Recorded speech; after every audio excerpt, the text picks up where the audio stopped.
והכל, אני אומר את זה תחת איום, הרי תיימת להם, אוהב אותך מאוד, אז היא שלחה לנו פרטים, והנה, את השיר כתב תמיר. את השיר כתב תמיר בדלת. אני בודק.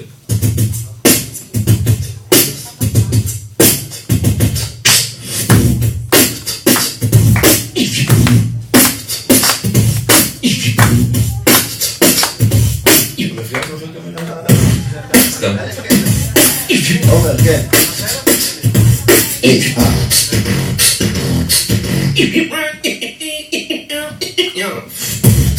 הנה זה בעומר. שלום. שלום לכם קהל נכבד וכל המוזמנים. עומר מתגייסת, אז יאללה חוגגים. משפחה וחברים, איזו גאווה. נותנים כבוד לעומר שהולכת לצבא.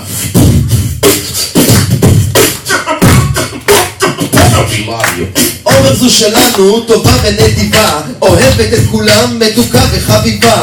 מתחילה לצחוק, זה אף פעם לא נגמר, ויש לה מין חיוך שהלב שלה נשבר. שהלב שלך נשבר, סליחה, כן. ברור שהלב שלך נשבר, כן. תמשיך. הכל יכול להיות. תלמידה טובה שחרשה את הספרים, עכשיו היא מסיימת אחרי 12 שנים. הייתה ילדה של אמא, זה לא היה מזמן, עבדה במלצרות ואוהבת את מתן. הופה. אתה גם בשיר מתן. אתה חושב, אני יודע את השם שלך, מה אתה?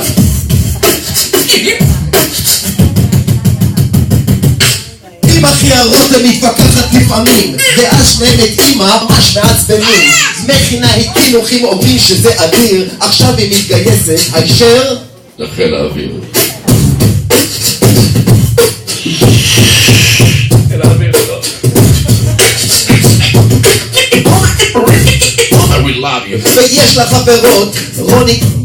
ויש לה חברות, רוני גל ועמית, אוהבת מוזיקה רק לא מזרחית. ראינו איך שעומר צמחה בקרה יפסה, עם אמא כמו מרם שטורפת על ביתה. אז תביטי מסביב, תראי את השמחה, אורחים וחברים וכל המשפחה. עומר, על מה את בדיוק חושבת? הזמן עובר מהר והופ את משתחררת. אז הנה אנחנו כאן, עומדים על הבמה, שרים לך את השיר הזה לכל הנשמה. יואו, אני צריך להציל איזה משהו. כן? רגע, יש לי משהו. יש לו משהו, רגע. כן. מההתחלה. אז הנה אנחנו כאן, עומדים על הבמה, שרים לך את השיר הזה עם כל הנשמה. גיוס נעים לעומר בהרגשה אישית, אנחנו זאת תיבת המקצבים האנושית, יואו! הרבה מזל טוב. הצלחה ענקית, עכשיו אנחנו מקבלים להזמין לבמה. גבירותיי ורבותיי, את מירם.